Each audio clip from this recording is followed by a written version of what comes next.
내일일은 난 몰라요. 하루하루 살아요. 불행이나 요행함도 내 뜻대로 못해요. 험한 이 길 가고 가도 끝은 없고 거네요. 주님 예수 발레미사 내 손 잡아 주소서. 내일일은 난 몰라요. 장래일도 몰라요. 아버지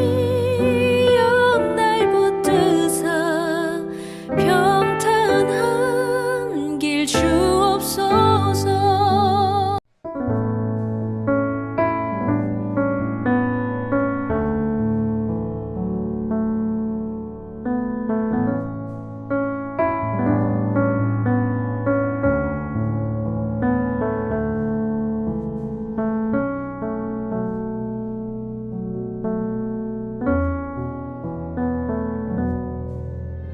이후에 아람 왕 벤하닷이 그의 온 군대를 모아 올라와서 사마리아를 에워싸니 아람 사람이 사마리아를 에워싸므로 성중이 크게 줄여서 나귀 머리 하나에 은 80세겔이요 비둘기 똥 4분의 1갑에 은 5세겔이라 하니 이스라엘 왕이 성 위로 지나갈 때에 한 여인이 외쳐 이르되 나의 주 왕이여 도우소서. 여호와께서 너를 돕지 아니하시면 내가 무엇으로 너를 도우랴? 타작마당으로 말미암아 하겠느냐? 포도주 틀로 말미암아 하겠느냐? 무슨 일이냐? 이 여인이 내게 이르기를 내 아들을 내놓아라. 우리가 오늘 먹고 내일은 내 아들을 먹자 하매 우리가 드디어 내 아들을 삶아 먹었더니 이튿날에 내가 그 여인에게 이르되 내 아들을 내놓아라 우리가 먹으리라 하나 그가 그의 아들을 숨겼나이다. 왕이 그 여인의 말을 듣고 자기 옷을 찢으니라. 그가 성 위로 지나갈 때 백성이 본즉 그의 속살에 굵은 배를 입었더라. 할렐루야. 사랑하는 삼손가족 여러분, 주님의 은혜 가운데 각 가정과 심령 가운데 평강이 있기를 간절히 소원합니다. 저는 지금 2023년 목회계획 세미나 가운데 와 있습니다. 강원도 설악산인데요. 강원도에 와서 보니까 재밌는 이야기가 하나 있어요. 1592년입니다. 이 연도수를 잘 기억해 주시기 바랍니다. 1592년 우리가 잘 알고 있는 임진왜란이 일어난 해이죠. 왜군이 이 조선 팔도를 유린합니다. 그리고 파죽지세로 내륙을 향해서 올라옵니다. 그런데 재밌는 것은 강원도 특히 여기 강릉에는 이 일본의 왜군들이 들어오지 못했다라는 이야기가 전해져 와요. 그 이유는 바로 송정에 심겨진 소나무 때문이라고 합니다. 재밌죠? 이 송정에 있는 소나무는 원래 고려 말기 강릉 최씨 최문안이라는 사람이 아내 숙명공주를 위해서 8구의 소나무를 심었습니다. 그런데 이 나무가요 200년이 지난 후에는 소나무 밭이 되었다고 해요. 1592년이 되었습니다. 일본의 도요토미 히데요시가 대관령 꼭대기에 올라가서 강릉 쪽을 내려다봤더니 울긋불긋한 군복을 입은 군사들이 아주 질서정연하게 서 있더라는 것이죠. 그래서 깜짝 놀라서 묻습니다. 야, 저기가 어디냐? 라고 물었더니 예, 송정입니다. 라고 대답을 했어요.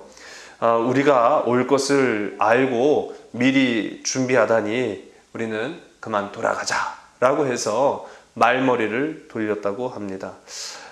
사실인즉슨 가을철에 지금 시기인 것 같아요. 이 가을철에 수확한 수수를 베어서 소나무에 매달아 널어 놓았던 것이 멀리서 보니까 이 수숫자루 하나하나가 군사들로 보였다라는 것이죠. 참 재밌게도 강릉을 구한 것은 바로 이 송정의 소나무였다라는 겁니다. 제가 그제 연도를 잘 기억하시라고 말씀을 드렸는데요. 바로 이 시기 1592년이 요즘 우리가 함께 나누고 있는 종교개혁 시대이기도 합니다. 자, 특별히 우리 지난주에 함께 살펴보았던 위그노 전쟁과 관련된 시기가 바로 이때였어요. 이 프랑스의 개신교도들인 위그노와 카톨릭 교도들 간에 아주 치열한 종교 전쟁이 일어나게 됩니다. 그래서 이 전쟁을 어떻게든 막아보고자 또 멈춰보고자 인간적인 노력을 기울였던 프랑스의 통치자 까뜨린이라는 여왕. 그러나 부작용만 발생하고 말았죠. 더 큰 갈등을 야기했고 서로 간에 유혈 사태가 벌어지게 됩니다. 그 가운데 위그노의 수장이고 또 이 까뜨린, 프랑스의 통치자 까뜨린의 사위인 앙리 4세를 구금하게 됩니다. 그 사위인데도요, 이제 감금을 한 거죠. 무려 3년 동안이나 감금을 합니다. 그러나 이제 가까스로 이 앙리 4세가 탈출을 할 수 있게 되었고요. 앙리는 자신의 고향이었던 나바르로 돌아가게 됩니다. 그곳에서 이 앙리는 다시 개신교로 개종을 해요. 왜냐하면 결혼을 할 때 프랑스의 공주와 결혼을 할 때 강제 개종을 당했거든요. 카톨릭으로. 강제 개종을 당했던 이 앙리 4세는 자신의 고향 나바르에서 다시 나는 강제로 개종당한 사람이다. 억울하다. 구원은 오직 말씀 안에만 있다. 라고 고백하면서 개신교로 개종을 합니다. 그리고 세아력을 규합해서 다시 프랑스로 진격하는 거예요. 그 가운데 왕위를 이었던 이 까뜨린의 아들들이 줄줄이 다 사망을 합니다. 비극의 연속이었던 것이죠. 그리고 참 운명의 장난인 것처럼 왕위 계승권은 바로 이 사위 앙리 4세에게로 돌아갑니다. 근데 문제는 이 프랑스 사람들이 앙리 4세를 왕으로 인정하지 않았던 거예요. 특히 프랑스의 수도인 파리 시민들은 이 궁궐이 있는 파리 시내의 궁전문 그리고 이 성문을 굳게 걸어 잠그고 문을 열어주지 않습니다. 자, 그러자 이 위그노의 수장이면서 프랑스의 왕위를 이어갈 앙리 4세가 군대를 이끌고 이 프랑스 시내로 진격해 갑니다. 그때 앙리의 군사는 12,000명. 그러나 섣불리 이 파리 시내로 들어가지 못했던 까닭은 그 당시 파리 시내 사람들은요 22만 명이었고 군사만 3만 명이었습니다. 즉 한마디로 말하면 이 앙리 4세가 데리고 온 군대보다 더 많은 군사들이 이 파리 시내를 방비하고 있었던 거예요. 그래서 섣불리 덤벼봐야 손해만 날 것이 뻔했기 때문에 앙리 4세는요 섣불리 공격하지 아니하고 파리 시내를 완전히 봉쇄를 시켜버립니다. 자, 이때부터 큰 비극이 벌어지게 된 것이지요. 처음에 파리 시민들은요 기고만장했어요. 그래 걸어 잠궈봐라. 그래도 우리는 버틸 수 있다. 왜냐면요 이 파리는 부유한 도시였습니다. 풍족한 식량이 있었던 곳이 바로 프랑스 파리였어요.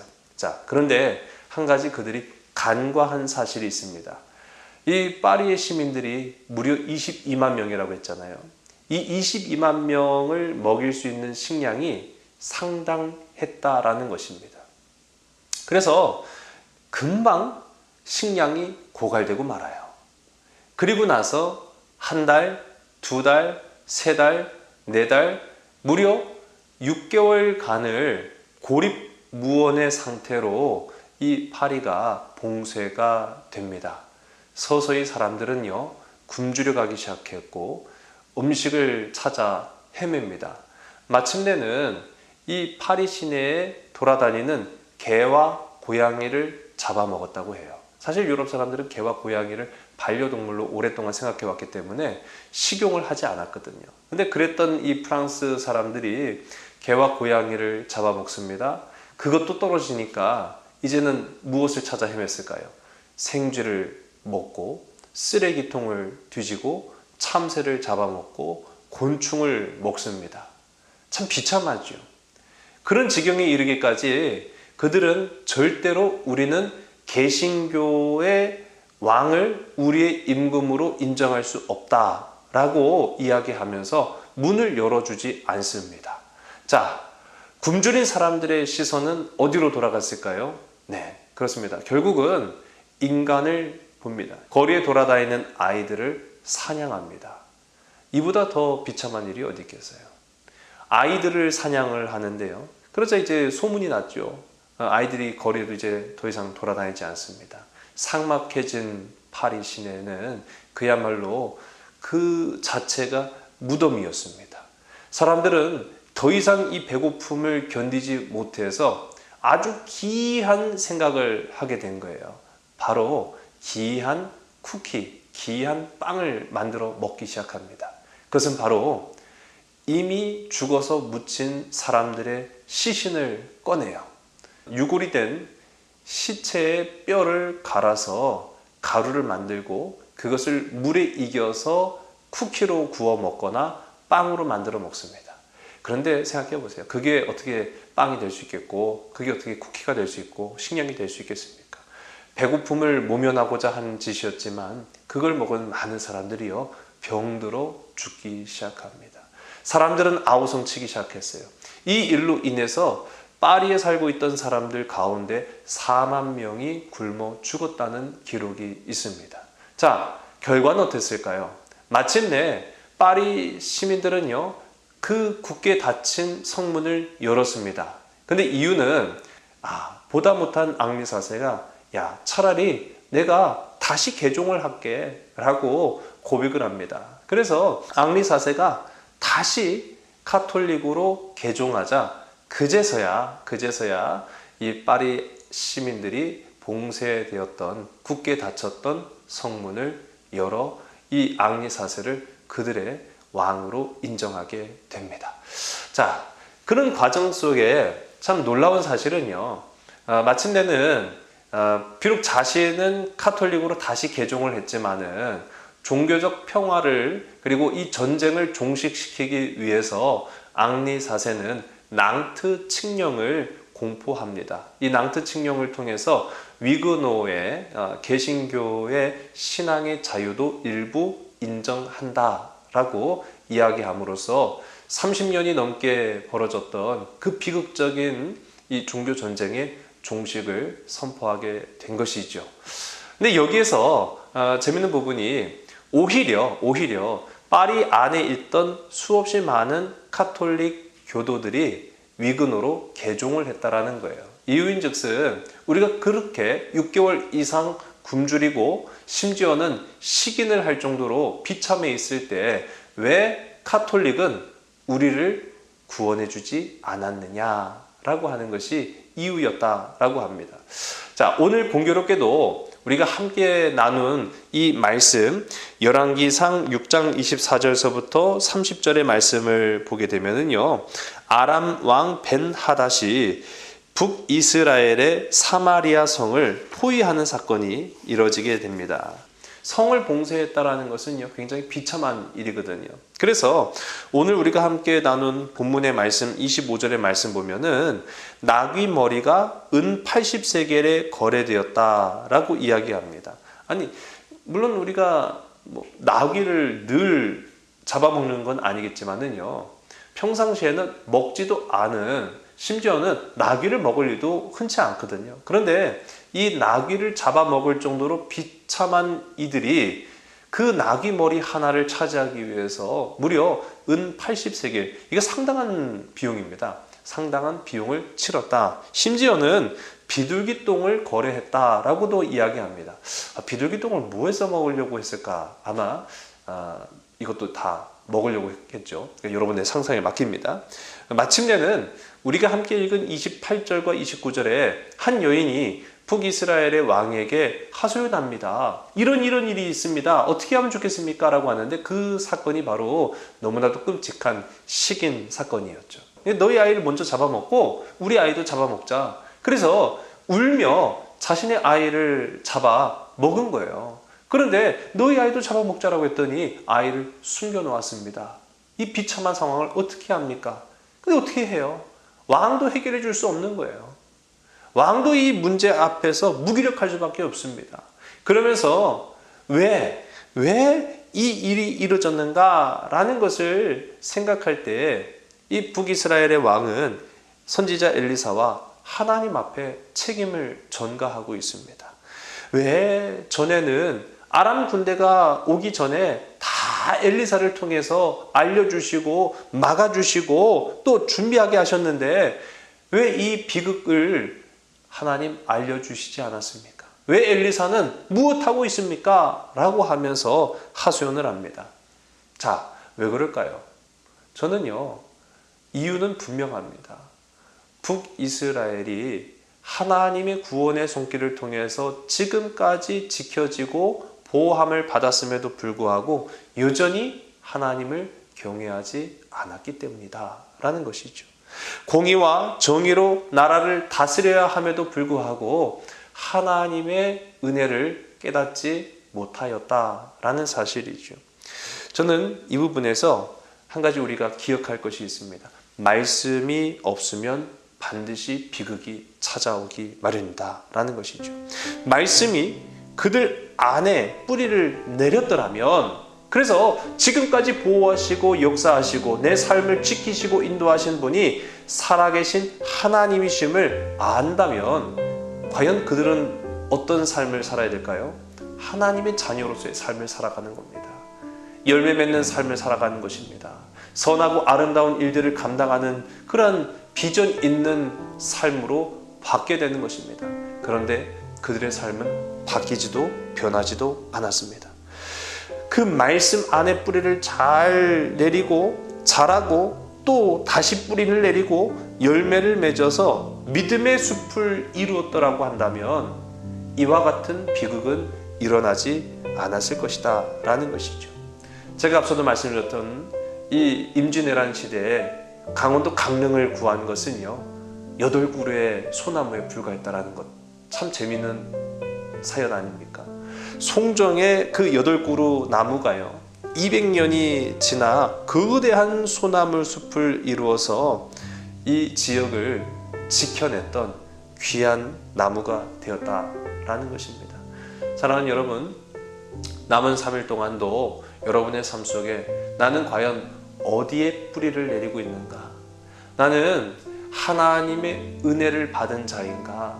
또 나는 말씀을 지키기로 결단한 삶인가? 라는 것을 되돌아보고 생각해 볼 수 있는 저와 여러분 되었으면 좋겠습니다. 또 한 주일도 또 3일 동안도 여러분의 삶의 터전에서 최선을 다하시고 또 그 귀하고 아름다운 삶의 영광이 하나님께 닿을 수 있는, 그래서 상급받고 또 귀하고 아름다운 열매를 맺는 복된 저와 여러분 우리 모두가 다 되기를 주의 이름 간절히 소원합니다. 기도하시겠습니다. 살아계신 아버지 하나님, 참 감사합니다. 우리의 삶을 지키시고 보호하시고 우리의 걸음 가운데 동행하시는 분 하나님이신 줄로 믿습니다. 우리가 어디에 있든지 무엇을 하든지 내 삶의 주권자는 주님이심을 고백합니다.